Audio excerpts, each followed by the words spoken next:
Madame, Monsieur, bonsoir. Aujourd'hui, sur le plateau d'Al-Mouatine, nous recevons Madame Simone Susskind. Simone Susskind, bienvenue. Merci beaucoup. Merci d'avoir accepté notre invitation. Ravie. Voilà. Donc, vous êtes députée bruxelloise. Vous êtes une fille, disons, née en Belgique, réfugiée à la base. Mes parents. Voilà, donc vous avez vécu aussi, disons, sans papier, etc., dans les années 30, et vous avez, disons, construit votre parcours professionnel et personnel ici en Belgique, après avoir survécu au génocide. Mes parents. Nazi. Moi, je suis née après. Voilà, vous êtes née après.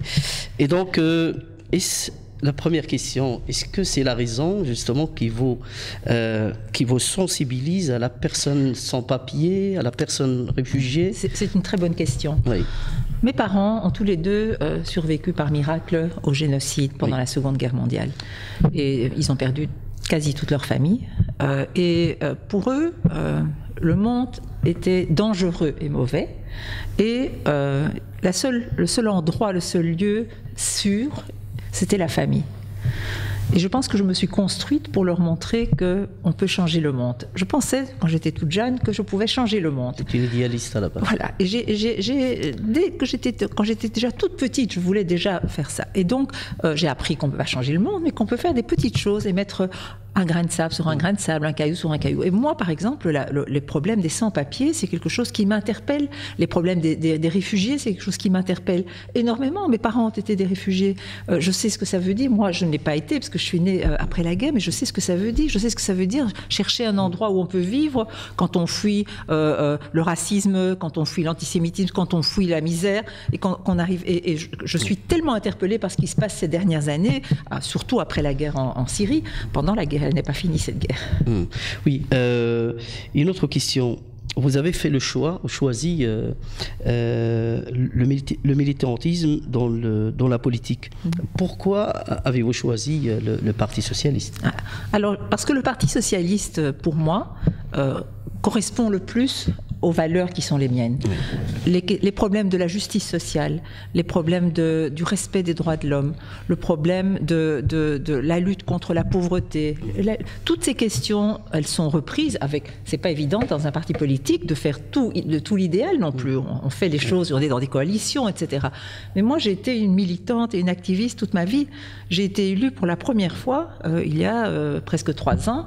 Avant ça, je faisais tout ça par activisme et par militantisme. J'ai été très active dans une organisation juive pendant de nombreuses années, une organisation juive progressiste qui s'appelle le Centre communautaire laïque juif, où j'ai déjà essayé de montrer qu'on peut être par exemple juif, mais qu'on n'est pas obligé d'être religieux, qu'on peut être laïque, qu'on peut être athée.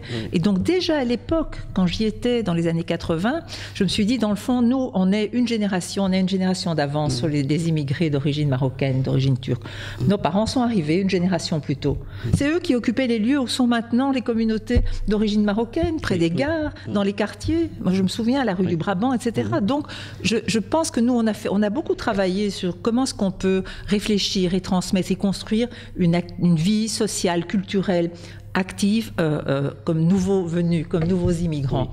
Et donc, je me suis toujours dit qu'on a une génération d'avance et que ça vaut la peine d'essayer de partager ça avec des amis qui sont originaires du Maroc ou de la Tunisie, etc., et qui sont ici et qui étaient souvent aussi confrontés à des problèmes. Qu'est-ce qu'on transmet? Comment est-ce qu'on transmet une identité qui est multiple, qui est riche, mais on ne doit pas rejeter le passé. Les pays d'où on vient sont une richesse formidable dans le domaine culturel, dans le domaine social, etc. Donc c'est la langue, je veux dire, c'est trop dommage de perdre ça. Et donc nous, comme je me suis dit, comme nous avons un peu plus d'avance, on a beaucoup cherché à transmettre. Et donc j'ai beaucoup discuté avec des amis d'origine marocaine, d'origine turque, d'origine égyptienne qui étaient ici en disant, voilà, nous on peut partager notre expérience. Moi je crois beaucoup à ça, partager les expériences. Vous êtes très engagé aussi dans le vivre ensemble et dans le construire ensemble. Est-ce que vous avez l'impression que ça se passe très bien pour l'instant, vu aussi tous les drames, dans tout ce que nous sommes en train de vivre, en fait, les attentats, le radicalisme, la peur, le racisme. Oui, je pense qu'il y a deux phénomènes contradictoires. Il y a eu une prise de conscience après les attentats à Paris, à Bruxelles. Il y a une prise de conscience au niveau politique, il y a une prise de conscience à toutes sortes de niveaux qu'il y a des choses qui n'ont pas été menées convenablement, qu'on n'a pas pris en considération, qu'il ne suffisait pas de dire on va trouver du travail, et puis on ne s'occupait pas de l'éducation, on ne s'occupait pas de l'enseignement, on ne s'occupait pas de toute une série de questions qui touchent des jeunes, des communautés immigrées. Et donc il y a cette prise de conscience, et il y a cette prise de conscience aussi qu'il ne suffit pas de prendre des mesures sécuritaires aussi, et ça ne suffit pas de mettre de l'armée, de mettre la police et les soldats partout, c'est pas ça qui va résoudre le problème. On doit travailler au problème à la racine. C'est-à-dire qu'on doit permettre à des jeunes d'avoir une perspective d'espoir, de pouvoir faire des études, de pouvoir apprendre un métier, de pouvoir construire un avenir. Et je suis très frappée de voir que ce sont des questions similaires qu'on trouve par exemple en Tunisie, où on a eu le plus grand pourcentage de jeunes tunisiens, 5000 qui sont partis rejoindre Daesh. Et donc ce sont des phénomènes parallèles, mais dans des contextes un peu différents, mais ces phénomènes se passent chez nous aussi. On ne termine pas l'école, on n'a pas de perspective d'avenir, on ne voit pas comment trouver une formule qui permette d'avoir un travail, de construire une famille, etc. Et donc c'est ça aussi qui est une des raisons de la radicalisation. Et je pense que vraiment, il y a une prise de conscience. Je pense qu'on a commis beaucoup d'erreurs dans les générations, dans les décennies qui ont précédé. Et je pense qu'on essaye maintenant, parce qu'on a pris conscience de ça, de corriger ces erreurs. Alors, ça ne va pas se passer du jour au lendemain. C'est un travail de longue haleine. Mais je pense que cette conscience fait qu'à tous les niveaux aussi, dans la société civile, dans les associations, chez les enseignants, il y a une prise de conscience. Et tout le monde ne sait pas encore très bien comment mener ça et comment gérer ça. Mais ce travail est en train de se faire. Et j'espère qu'il mènera petit à petit à des résultats. On ne résoudra pas les problèmes du jour au lendemain, mais je crois que ça, c'est un travail de fond qui doit être... Eh bien, un deuxième élément qui me frappe très très fort, c'est qu'on trouve, depuis quelques dizaines d'années maintenant, 10 ans, 15 ans, 20 ans, des acteurs culturels dans la communauté d'origine musulmane, formidables, qui jouent un rôle très très important de passeurs, d'intermédiaires entre la communauté et le public qui n'est pas un public d'origine maghrébine. Donc ils jouent un rôle très très important. Je pense à Ismaël Saïdi, je pense à d'autres des acteurs, je pense à Sam Touzani qui a lui aussi à sa manière mène un combat très très important. Et donc je crois que ces acteurs-là ont un rôle aussi très important. La culture est quelque chose de tellement fondamental, de tellement important. Et je pense, et je me rends compte aussi qu'au niveau politique, on commence à se rendre compte et à investir pour s'attaquer aux problèmes à la racine. Et pas pour dire la police et l'armée, c'est pas la police et l'armée qui vont résoudre nos problèmes. Justement, pour 2018, quelle est la stratégie que vous comptez développer pour aller à l'encontre des sondages aussi qui donnent un peu le PS, disons, en stagnation, en crise. Et puis alors aussi tous ces projets dont vous parlez maintenant, qui sont des projets très intéressants et très utiles aussi par rapport en fait à la cohabitation et le vivre ensemble, etc. Quelle serait justement la stratégie du PS en 2018? Alors je pense que le PS est confronté à une crise à laquelle sont confrontés les partis politiques traditionnels, qui sont au pouvoir depuis longtemps. Regardez le Parti socialiste en France, regardez les partis socialistes dans d'autres pays. La social-démocratie est en crise. Pas seulement notre démocratie traditionnelle est en crise, parce qu'avec les transformations essentielles qui se passent dans notre monde, les nouvelles technologies, le monde qui est devenu un village, tout est en train de changer de manière massive. Les grandes crises économiques auxquelles on a été confrontés. Et donc je pense que l'opinion publique, chez nous ou dans d'autres pays, se dit les politiques ne répondent pas à nos besoins et aux crises auxquelles nous sommes confrontés. Et donc il y a une forme de rejet de la part de l'opinion publique, et une partie de l'opinion publique rejoint les populistes et l'extrême droite et l'extrême gauche. Je ne fais pas de comparaison, il n'y a pas de comparaison à faire entre l'extrême droite et l'extrême gauche, mais rejoint des partis qui disent nous on va vous offrir un monde meilleur. Regardez ce qui s'est passé aux États-Unis, c'est exactement la même chose. Les gens qui ont voté pour Trump se sont dit, parce qu'il tenait ce discours populiste, il va changer le monde, il va faire en sorte que nous, on va pouvoir avoir une meilleure vie, une meilleure situation. C'est ce qui risque d'arriver en France et aux Pays-Bas aussi. Et c'est ce qu'on a déjà en Hongrie et c'est ce qu'on a déjà en Pologne. Donc on est confronté à une crise très très importante. Et le Parti socialiste, il y a une réflexion qui est menée ici, parce que c'est un parti très important. On n'est pas dans les chiffres et dans la catastrophe qui se passe dans certains autres pays européens. Donc il y a une prise de conscience, il y a un travail de fond qui est mené à l'intérieur du Parti socialiste pour essayer de répondre à ces demandes et ces besoins. C'est pas facile, parce qu'on ne promet pas la Lune, on ne peut pas promettre la Lune. On peut juste dire on va tout faire pour améliorer la situation des plus démunis, des plus pauvres, de ceux qui travaillent, etc. On va travailler sur l'enseignement, on va travailler sur la culture, mais à partir de pouvoir, c'est jamais facile, parce qu'on peut toujours critiquer, c'est jamais assez. Et on ne peut pas promettre la Lune. Donc ça, c'est la première chose. Maintenant, de mon côté plus personnel, moi, je pense que, je veux dire deux choses très très importantes pour moi, c'est que je pense que le conflit israélo-palestinien, qui est un cancer qui ronge nos sociétés et les sociétés musulmanes. Je pense que tant qu'il n'y aura pas une solution de ce conflit, quelle qu'elle soit. Moi, je me suis battue pendant des années pour un État palestinien à côté de l'État d'Israël. Je crains qu'on ne s'en éloigne de plus en plus, parce qu'il va bientôt plus rester de territoire palestinien pour construire cet État. Et donc malheureusement, mais je pense que ça reste, parce que partout où je vais, que ce soit dans le Maghreb ou que ce soit ici, c'est quelque chose qui est comme il y a une sorte de mythe sur la Palestine. La Palestine. Et en même temps, la Palestine, c'est magnifique. Il y a des gens formidables en Palestine. Mais ce n'est pas l'idéal non plus auquel on peut. Mais ils ont le droit d'avoir leur État. Ils ont le droit d'être indépendants. Ils ont le droit de pouvoir vivre normalement. Et donc, moi, j'ai monté ces projets Israël-Palestine pour mieux comprendre, en me disant, je vais m'adresser à des lycéens. Des lycéens de milieux très, très différents. Des élèves de 5e. Qui viennent d'écoles très très différentes, la bonne bourgeoisie, classe mélangée et école professionnelle, et on va les faire travailler ensemble pour prendre conscience que c'est pas comme ils s'imaginent noir et blanc, mais que il y a des gens, des êtres humains, des hommes, des femmes qui essayent de faire autre chose et qui essayent d'avancer vers une solution quelle qu'elle soit.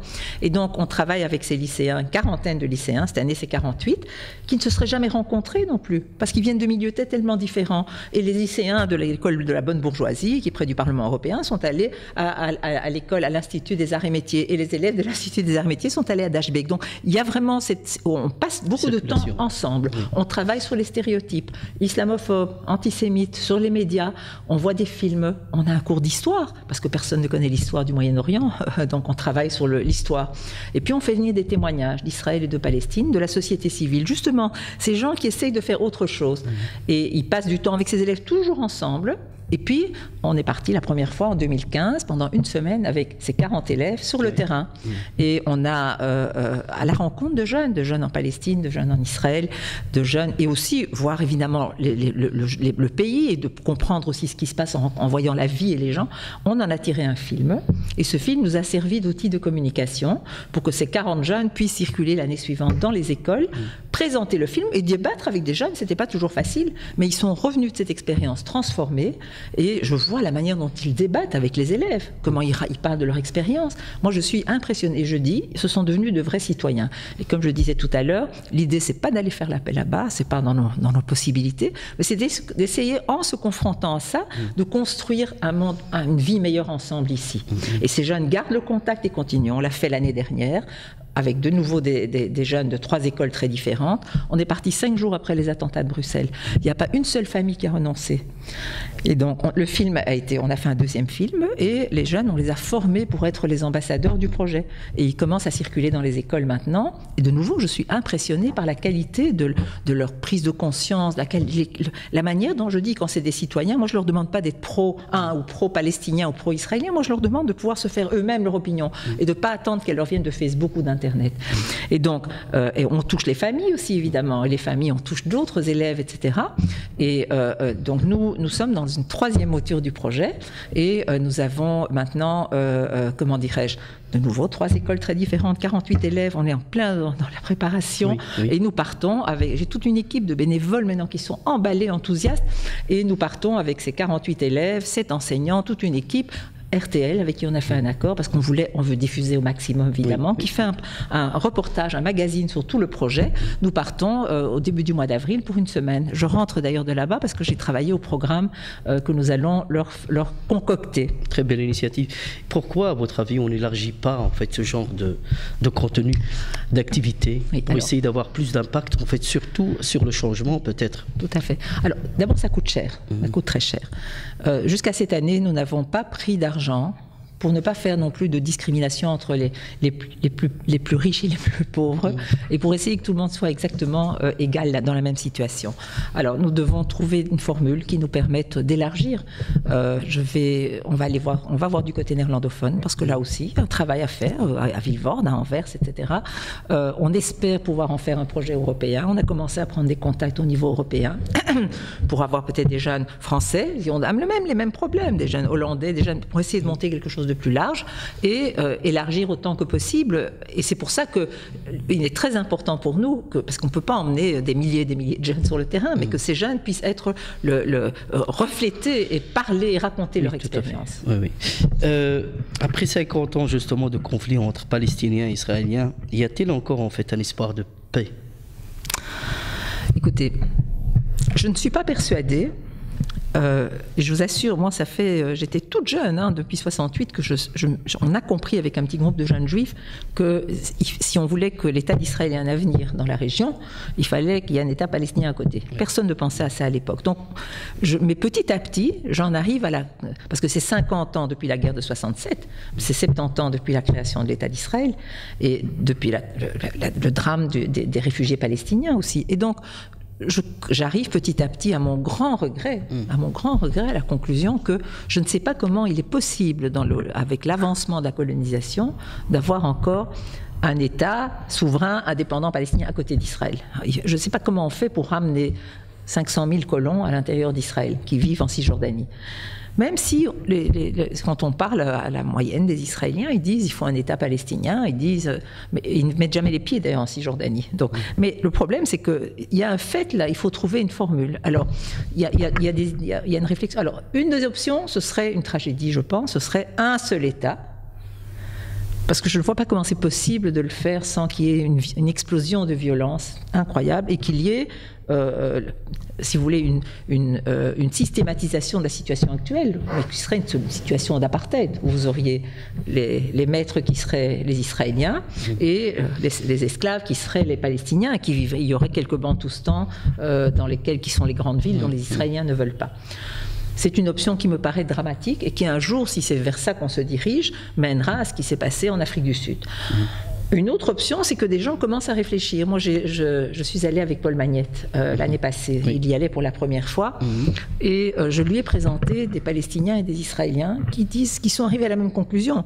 C'est-à-dire, on ne peut pas imaginer de ramener 500 000 colons à l'intérieur d'Israël. Et donc, ils ont dit, voilà, on regarde la Palestine historique comme la patrie, mais la patrie de deux États, l'État d'Israël et l'État de Palestine, qui ont une partie de souveraineté territoriale sur plus ou moins les frontières de 67, mais qui ont aussi une partie de souveraineté non territoriale.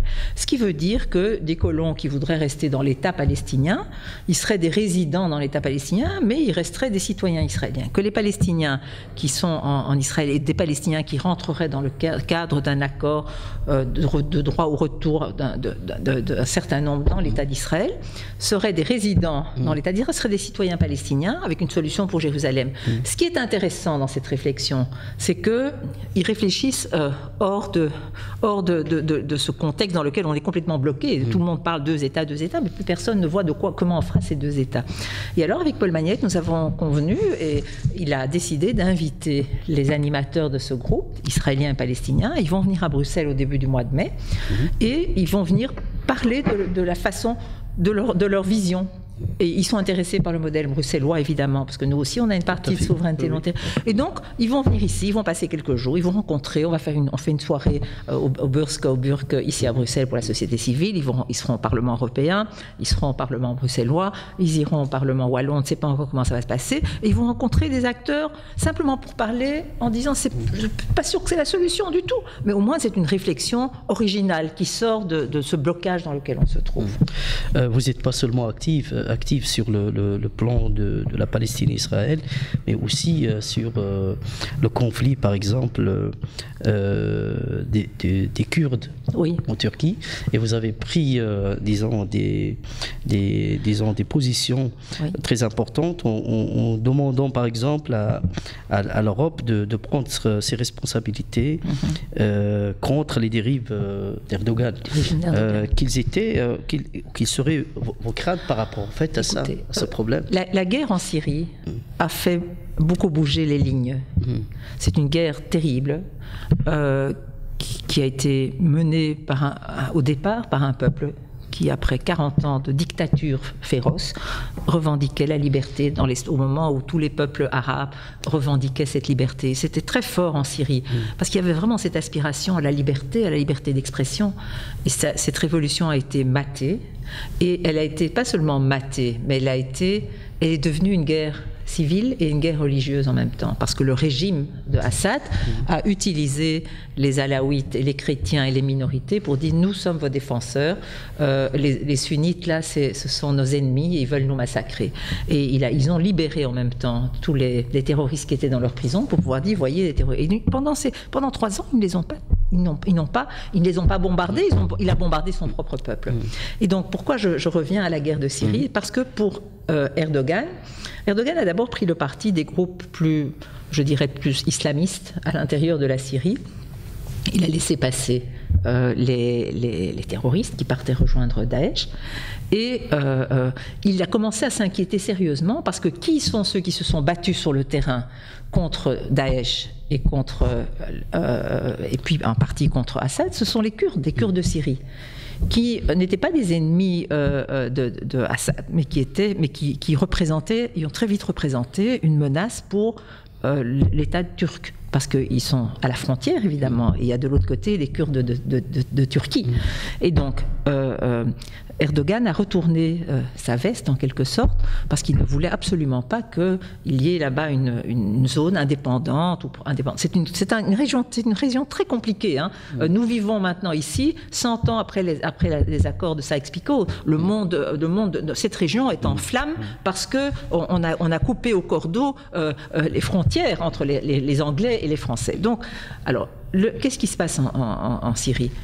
En Turquie, Erdogan avait fait des gestes importants avec les Kurdes de Turquie.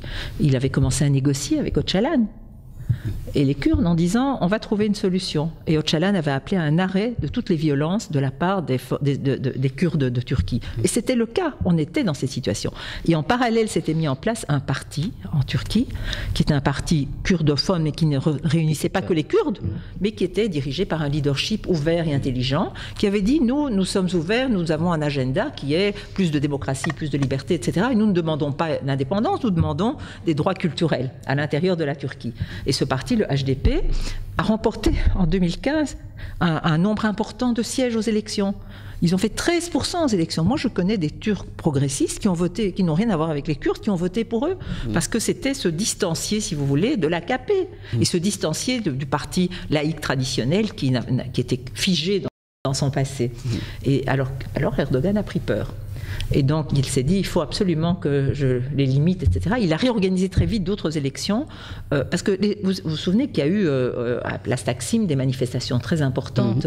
Eh bien, et beaucoup de ces manifestants ont voté pour le parti HDP. Donc, il y a eu des nouvelles élections quelques mois plus tard, et ce parti a perdu. En parallèle, le régime a commencé à aller bombarder les villes et les régions kurdes de Turquie. Bombarder, ça s'est passé sans presse, sans rien. Donc, qu'est-ce que ça a provoqué? De nouveau une radicalisation de la jeunesse kurde là-bas, qui s'est opposée. Et là-dessus est venue s'ajouter donc la question, le coup d'État manqué. Et alors, peu importe, mais ça a été la dérive terrible de régime vers un autoritarisme, et il est en train de faire passer dans 2 mois un référendum où il va, parce que le coup d'État a suscité une mobilisation d'une partie importante de la population des villages et des villes plus éloignées, etc. Pas la population, les dizaines de milliers de prisonniers dans tous les domaines, que ce soit des universitaires, que ce soit des journalistes, que ce soit des politiques, tout le leadership est en prison. Et donc, vous vous dites, c'est une dérive dramatique, parce que c'est une catastrophe, je pense, pour la Turquie aussi. Et c'est une catastrophe et c'est une catastrophe pour cette région, parce que la Turquie a un rôle important au niveau géopolitique. Et donc, il y a les relations compliquées avec l'Iran, il y a les relations, en même temps, maintenant, il s'est allié avec les Russes. Vous voyez, donc, on est dans une situation incontrôlable, avec en plus Trump de l'autre côté. Donc, moi, je pense qu'il faut être très net et très clair sur le respect des droits de l'homme dans ce pays. Et je pense que là, par exemple, les Allemands, Angela Merkel, jouent un rôle très très important parce qu'elle a été très claire, tout en étant très diplomate, et de dire nous ne pouvons pas accepter ce type d'attitude et ces atteintes à la liberté et d'expression et aux droits de l'homme. Donc on est dans une situation de tension entre l'Europe, et en particulier l'Allemagne, et la Turquie.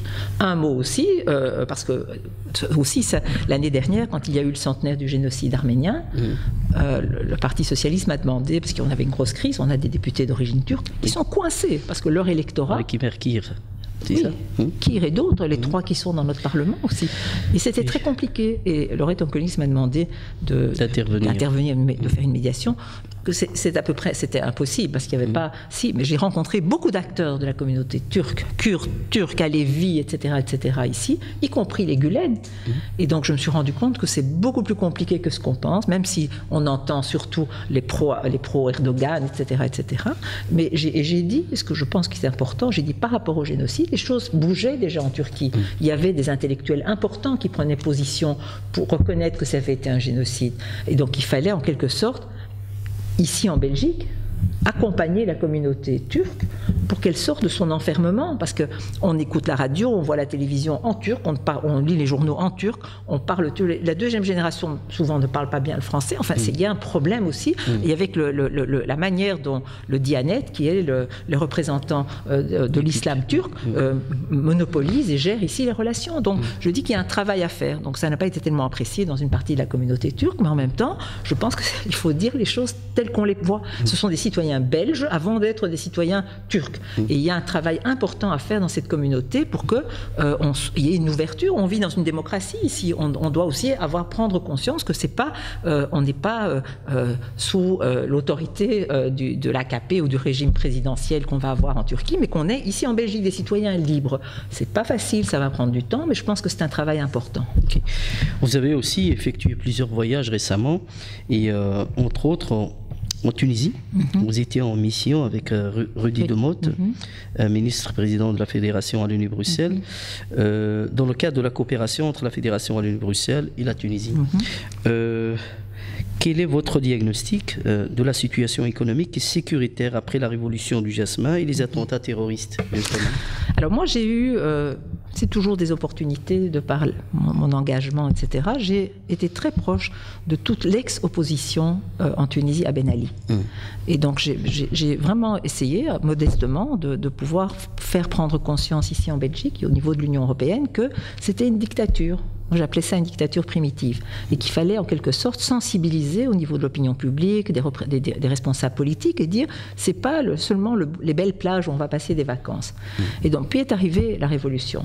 Alors s'il y a un pays dans tout le monde arabe où il y a eu les révolutions, où il y a eu des semblants de révolution, etc., où il y a un espoir que cette révolution mène à une démocratisation progressive, c'est bien la Tunisie. Alors la Tunisie, c'est un petit pays, c'est 11 millions d'habitants. C'est un pays qui est très proche de l'Europe, mais c'est un pays qui a été confronté à des tensions énormes, à la fois, vous l'avez bien dit, au niveau économique, au niveau sécuritaire, puisqu'on a eu les attentats en Tunisie, et aussi avec le fait qu'on a eu une polarisation, qu'on a toujours une polarisation entre les islamistes, Ennahda, et les laïcs, disons, pour clarifier les choses. Et alors, je dirais que c'est quand même très intéressant que la Tunisie a réussi, malgré ces situations, à faire passer une constitution qui est une constitution civile, qui n'est pas basée sur la charia. Les femmes ne sont pas les complémentaires des hommes, mais elles sont leurs égales. Quand il y a des élections, il y en a déjà eu plusieurs, eh bien, il y a la parité. C'est pas évident, etc. Mais il y a un combat, si vous voulez, entre la tradition et la modernité. Et donc, on est dans cette situation. Moi, je dis, partout où je vais ou partout où je peux, il faut aider la Tunisie, il faut investir en Tunisie. C'est pas parfait. Ils ont un retour de la corruption, ils ont le retour du népotisme. Le président pousse son fils, son parti est en train de partir en morceaux. Les seuls qui sont bien organisés, c'est Ennahda, qui sont bien financés aussi. Et ils préparent des élections communales et régionales. Ils ont décentralisé le pays parce que tout se décidait à Tunis avant. Eh bien, ce sera la première fois qu'il y aura des élections démocratiques dans ce pays, communales et régionales. C'est un défi formidable, parce que tous les maires, j'en ai rencontré, des maires, des Wali, etc., ce sont tous des gens qui sont nommés, et qui sont là maintenant, ils ont été nommés après la Révolution, mais on va enfin avoir ces élections, je pense dans un an, avec la parité, c'est-à-dire que chaque liste, ce sera comme chez nous, un homme, une femme, et en plus, tous les partis seront obligés d'avoir 50% de leur liste dirigée par des femmes. Vous imaginez, ça va être une course aux candidates, bien plus importante encore que chez nous. La plupart ne sont pas formés. Il y a un travail qui est fait depuis des années, maintenant depuis la Révolution, mais je veux dire, il y a un travail important à faire. Donc Rudy Demotte m'a demandé de l'accompagner parce que c'est une des priorités de la Fédération Wallonie-Bruxelles, c'est de dire il faut renforcer la démocratie, il faut encourager les femmes en politique. Donc nous avons l'intention de travailler avec des femmes candidates dans plusieurs régions de la Tunisie pour les aider. On a une équipe de coachs maghrébins qui vont travailler avec elles pour les aider à faire campagne, à se présenter, à apprendre le leadership skill, à avoir de développement personnel et à pouvoir faire campagne bêtement. Et dans ce processus, nous allons inviter des échevines belges, parce que la Belgique est très bien perçue en Tunisie, on n'est pas les anciens colonisateurs, à aller faire un travail de mentoring et de travailler avec ces jeunes femmes tout au long de l'année. Et on ne va pas les abandonner parce que l'année suivante, nous voulons... C'est le plus difficile, c'est quand vous êtes élu. Quand vous n'avez jamais fait ça. On a eu ça chez nous ici. Eh bien, comment vous faites? Alors, les hommes, automatiquement, font en sorte de vous écarter, vous donner les postes dont ils ne veulent pas et où il n'y a pas de budget. Donc, on va les aider pendant l'année qui va suivre, à poursuivre, à pouvoir se confronter à ça, à travailler sur la gestion d'une commune, comment ça se passe. Et on voudrait les faire venir toutes ici. Elles vont chacune loger chez une échevine pendant une semaine et voir comment nos échevines belges, dont beaucoup sont d'origine maghrébine maintenant ici, comment est-ce qu'elles travaillent dans leur commune, comment ça se passe dans une commission, comment ça se passe dans le collège, comment est-ce qu'on présente. Voilà. Donc ça, c'est notre projet en Tunisie. Vous avez entamé, je pense, aussi un projet similaire au niveau du Maroc en 2014. Alors, au niveau du Maroc... Qu'est-ce que ça a donné? Alors, c'est pas fini. En fait, nous, on a mené un projet très, très intéressant, tout de suite, un peu après la Révolution dans les pays arabes, en disant, ça s'appelle Femmes Leaders de demain. On a sélectionné au Maroc, en Tunisie, en Algérie, en Belgique, 5 jeunes femmes, 20 en tout. Donc, plusieurs Belges qui étaient d'origine maghrébine aussi. Et avec une équipe de coachs, on les a formées à faire au leadership. Dans chaque réunion qu'on a eues, elles ont rencontré des femmes, des rôles modèles, etc. Et puis, quand on a eu des élections ici en 2014, je me suis dit, on va les faire venir ici. Elles vont accompagner des candidates en campagne, voir comment ça se passe. Alors, ça a été formidable pour elles, mais ça a été encore plus formidable pour nos élus belges, dont certaines avaient déjà beaucoup de bouteilles, d'avoir une jeune maghrébine qui l'accompagnait pendant quelques jours et qu'elle a pu partager son expérience et en même temps découvrir ces jeunes maghrébines. Donc de là, après les élections, je me suis dit, au Maroc, on va accompagner des candidates. Il y a eu les élections communales. Donc j'ai réuni des élus locaux belges, des échevines, et on était 6 ou 7, et on a accompagné des candidates en campagne aux élections communales. Et ça a été une magnifique expérience de nouveau pour nous aussi. Moi, je me suis retrouvée à Rachidia, où j'étais jamais allée, à accompagner une candidate, et j'ai vu toutes les difficultés, les complexités de ces jeunes femmes qui en veulent et qui sont confrontées. Elles sont motivées. Et elles sont motivées, et en même temps, elles ont besoin. Je me suis rendu compte qu'on pouvait apporter même un accompagnement. Et puis, il y a 6 mois, quand il y a eu les élections législatives au Maroc, on s'est dit on va refaire la même chose. Donc on a accompagné 5 candidates aux élections législatives au Maroc. C'était surtout à la Casa et à Rabat, parce qu'on n'a pas eu le temps, on était 6 à accompagner ces candidates. 3 ont été élus. Et notre idée, c'est de les faire venir ici. La même chose, voir comment nous, députés, on travaille au quotidien. C'est des choses banales, mais c'est des choses tellement importantes. Je vous donne un exemple sur les élections communales. Nous avions une élue, vous la connaissez, Fatia Saïdi, oui, qui était avec nous quand on a accompagné des candidates aux élections communales. Elle était avec elle à l'OCEMA. Une jeune candidate, elle distribue des tracts, elle parle aux gens, etc. Parce qu'en plus, pas mal de nos élus sont d'origine marocaine, donc elles peuvent même parler en darija, etc. Et donc elles arrivent devant un très grand café où il n'y a que des hommes. Et Fatia dit à sa candidate, dit viens, on va entrer dans le café. La fille était complètement affolée, elle dit non, c'est pas possible, on peut pas. Elle a forcé à entrer dans le café. Surprise totale dans le café, ces hommes qui voyaient ces 2 femmes qui étaient là avec leurs tracts. Et puis la tension a retombé, ils ont commencé à distribuer leurs tracts et à parler avec des hommes. Je dis, c'est pas grand-chose, mais c'est immense. Donc voilà, ça fait partie de ce travail qui me paraît à moi tellement important. Super. En tant que députée bruxelloise, quel regard portez-vous sur l'avenir de la région bruxelloise? Alors, il y a énormément de choses qui ont changé depuis la création de la région bruxelloise. Et pour moi, l'élément le plus frappant, c'est de voir des députés néerlandophones bruxellois, qui étaient avant tout des membres de leur parti flamand, et qui sont devenus maintenant des membres impliqués et intégrés qui défendent les intérêts de la communauté, de la région bruxelloise. Ça me frappe énormément. Et donc moi, je ne suis pas pessimiste pour la région bruxelloise. Vous savez, Bruxelles, c'est pour moi une ville-monde. On a à Bruxelles 170 communautés différentes, c'est une petite capitale mondiale. On parle 120 langues, on a plus de journalistes ici qu'on en a à Washington, on a plus de lobbies qu'on en a à Washington. C'est une ville pleine de potentialités, une région pleine de potentialités. Mais il faut savoir qu'on doit se confronter à ces défis. C'est un défi très très important dans tous les domaines. Ne parlons pas de nos problèmes de mobilité, ne parlons pas de nos problèmes... Mais les choses progressivement avancent. L'environnement, enfin, on a des questions très importantes. Et donc, on doit, comme député, se confronter à tous ces défis et savoir qu'on a un avenir positif et important. On est comme si on était, je sais pas moi, Paris, Londres, Sao Paulo. On est une toute petite ville, mais qui a un potentiel immense. Et il faut mettre tout en œuvre pour que ce potentiel puisse être utilisé pour le bien de nos citoyens. Okay.